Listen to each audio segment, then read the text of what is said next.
La nuit où ma fille de 8 ans a traversé une violente tempête pour s'échapper de la ferme de mes parents, j'ai cru que je rentrais chez moi en voiture pour la sauver. Je n'avais aucune idée que j'étais sur le point de découvrir un secret que ma famille avait enterré pendant près de 30 ans. Mon père avait enfermé Ellie dehors parce qu'elle pleurait. Il a dit que la pluie lui apprendrait à être plus forte. Mais quand je l'ai trouvée tremblante sur le porche de mon voisin, trempée et terrifiée, j'ai réalisé quelque chose qui a changé la façon dont j'ai vu toute mon enfance. Ma fille n'était pas la première enfant à qui mon père avait enseigné cette leçon. Je l'étais. Je m'appelle Dana Ingram. J'ai 38 ans et j'ai passé 20 ans en tant que médecin de l'armée. J'ai appris à rester calme en cas d'urgence, à reconnaître le danger et à continuer d'avancer lorsque la peur voulait que j'arrête. Mais rien ne m'a préparé à cet appel téléphonique. J'étais à plus de 2 heures de route d'un atelier d'anciens combattants lorsque le numéro de mon voisin est apparu sur mon téléphone. Il était 11h40 du soir et une violente tempête traversait le comté où ma fille passait le week-end avec mes parents. Arlene m'a dit qu'Ellie était en sécurité avec elle. Mais j'entendais ma fille pleurer. En dessous, j'ai entendu ses dents claquer. J'ai demandé depuis combien de temps elle était sortie. Arlene s'arrêta et dit « Assez longtemps, tu dois venir maintenant ». J'ai roulé sous une pluie battante. Puis j'ai remarqué quelque chose qui m'a fait serrer l'estomac. Mes parents avaient mon numéro. Ils savaient qu'Ellie était avec eux. Ils savaient que la tempête était dangereuse. Pourtant, aucun d'eux n'avait appelé. Quand je suis arrivée, Ellie était enveloppée dans une couverture sur le canapé d'Arlene. Ses baskets violettes étaient couvertes de boue. Ses cheveux étaient trempés et ses lèvres avaient encore une teinte bleutée. Elle a attrapé ma manche et a refusé de lâcher prise. Arlene a expliqué ce qui s'était passé. Ellie avait pleuré après que ma mère lui ait enlevé sa tablette. Mon père a décidé qu'elle avait besoin de discipline. Il l'a promenée dehors en pyjama, l'a mise sur le porche arrière et a verrouillé la porte. Il lui a dit qu'elle pourrait entrer quand elle arrêterait d'agir comme un bébé. Puis la tempête s'est aggravée. La foudre a frappé un arbre voisin et une grosse branche s'est écrasée. Ellie était dehors depuis près de 40 minutes avant de courir dans la boue vers la seule lumière du porche qu'elle pouvait voir. Quand j'ai mis la couverture autour d'elle, elle a chuchoté « Maman, j'ai fait ce que tu m'as dit. J'ai trouvé la lumière. » Avant cela, je comptais le tonnerre pour ne pas pleurer. De l'autre côté de la route, la ferme de mes parents était encore éclairée. Ils étaient réveillés. Ils savaient et ils ne sont jamais venus chercher. Je les ai confrontés cette nuit-là. Mon père s'est assis à la table de la cuisine en buvant du café comme si de rien n'était. Quand j'ai demandé pourquoi il avait enfermé un enfant de 8 ans dehors pendant une tempête, il a à peine réagi. Il a dit « Les enfants d'aujourd'hui étaient trop mous ». Puis il m'a regardé et a dit les mots que j'avais entendus tout au long de mon enfance. « Ça ne t'a jamais fait de mal ». J'ai ramené Ellie à la maison et j'ai appelé mon avocate, Meredith Klein. Il y avait un problème. Avant de partir pour une affectation militaire d'1 an à l'étranger, j'avais signé des papiers de tutelle temporaire donnant à mes parents l'autorité légale sur Ellie.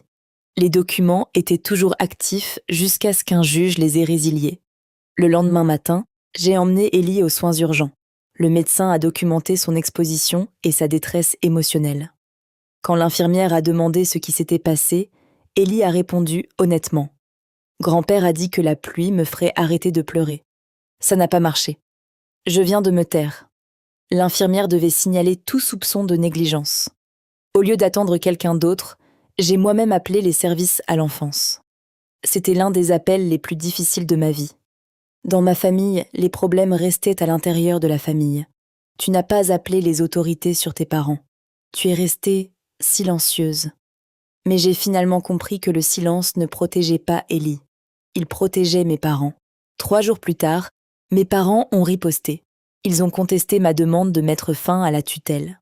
Leur avocat a affirmé que j'avais abandonné Ellie pendant mon année à l'étranger, que ma nouvelle vie était instable et que mes conseils par l'intermédiaire de la VAE me rendaient émotionnellement inapte.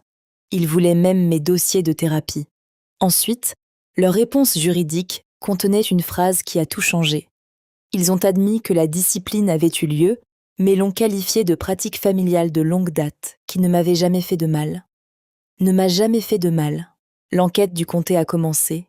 Ellie a parlé avec un spécialiste des enfants et a dessiné des photos de la ferme, de la porte verrouillée, de la pluie et de la lumière du porche d'Arlène. Mon père ne s'est pas excusé. Il a dit à l'intervenant que les enfants avaient besoin d'expériences difficiles et que pleurer était une habitude qui pouvait être brisée. Le comté a finalement justifié la négligence à son encontre. Des accusations criminelles n'ont pas été déposées, mais le rapport est devenu une preuve puissante dans l'affaire de tutelle. Puis mes parents ont fait une offre. Ils abandonneraient à la tutelle si j'acceptais de laisser Ellie passer un week-end sans surveillance avec eux chaque mois et si je signais un accord empêchant quiconque de discuter de ce qui s'est passé. Mon avocat a dit que c'était une bonne affaire. Pas de procès, pas de risque. Ma fille serait à nouveau légalement mienne en quelques jours. Cette nuit-là, je me suis assis à côté d'Ellie pendant qu'elle dormait. Elle s'est réveillée et a demandé « Maman, dois-je retourner à la ferme de grand-père ?» Je lui ai dit que le juge déciderait. Elle resta silencieuse pendant un moment, puis murmura « S'il y a une autre tempête, je compterai simplement le tonnerre pour ne pas pleurer. » Cette phrase m'a détruit. Elle avait déjà appris la même leçon que j'avais portée depuis l'enfance. Quand tu as peur, reste tranquille. Quand tu es blessé, survis seul. J'ai regardé ces baskets violettes boueuses et j'ai pris ma décision. Pas d'accord. Nous sommes allés au tribunal. Mon père a témoigné en premier. Il a admis avoir enfermé Ellie à l'extérieur et l'a défendue comme une discipline. Son avocat a pointé du doigt ma carrière militaire et a soutenu que mon père m'avait rendu fort. Mon père a regardé le juge et a dit « Je l'ai construite, je l'ai rendue forte. Maintenant, je fais la même chose pour la petite fille. Pour lui, toute ma vie était la preuve que ses méthodes avaient fonctionné. » Mon avocat m'a donné une dernière chance d'éviter de témoigner. J'ai refusé. J'ai dit au juge que je voulais témoigner et que j'étais prêt à publier mes dossiers de conseil. Puis mon avocat m'a posé des questions sur le fumoir. J'avais 9 ans quand mon grand-père est mort.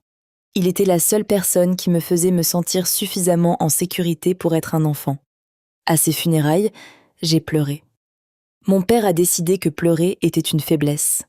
Cette nuit-là, pendant un orage, il m'a emmenée à l'ancien fumoir, m'a mise à l'intérieur, a fermé la porte et l'a verrouillée. Je suis restée assis là pendant des heures dans ma robe funéraire, écoutant le tonnerre à travers une minuscule fenêtre.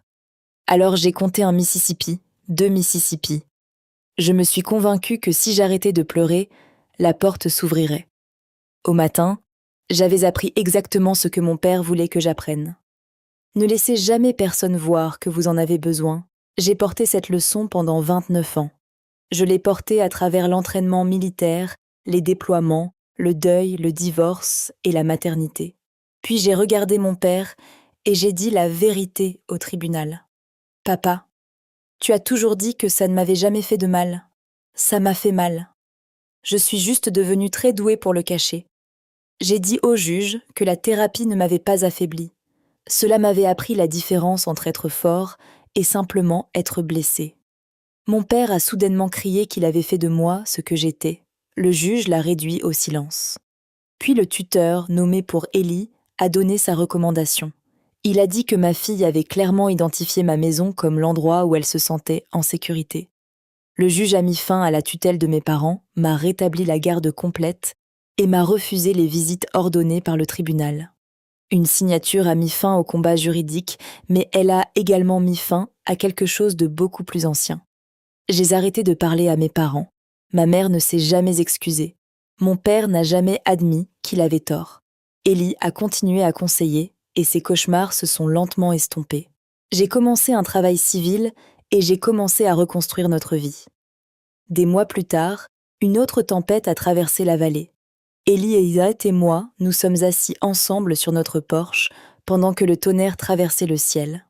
Elle sourit et commença à compter les secondes entre l'éclair et le tonnerre. 1 Mississippi, 2 Mississippi, 3 Mississippi. Cette fois, j'ai compté avec elle. Quand nous avons perdu le compte, nous avons ri et avons recommencé. Pendant la majeure partie de ma vie, compter le tonnerre signifiait survivre seul dans l'obscurité. Maintenant, ça voulait dire s'asseoir à côté de quelqu'un qui m'aimait. La porte derrière nous était grande ouverte. La lumière du porche était allumée. Et ma fille savait que si la tempête devenait trop forte, quelqu'un viendrait. C'est ce que j'ai finalement appris. Les enfants ne deviennent pas forts parce qu'on les fait souffrir seuls. Ils deviennent forts parce qu'ils savent qu'ils sont suffisamment en sécurité pour demander de l'aide. J'ai passé 20 ans à apprendre à sauver des gens. Il a fallu que ma fille court sous la pluie pour m'apprendre à me sauver. Et la promesse que j'ai finalement rompue n'était pas la promesse faite à mon père. C'était la promesse que j'avais faite quand j'avais 9 ans. La promesse de ne jamais pleurer. Parce que parfois, la chose la plus forte qu'une personne puisse faire est d'arrêter de prétendre qu'elle n'a jamais eu besoin de personne. Et cette fois, quand ma fille a trouvé la lumière, je me tenais là à côté d'elle.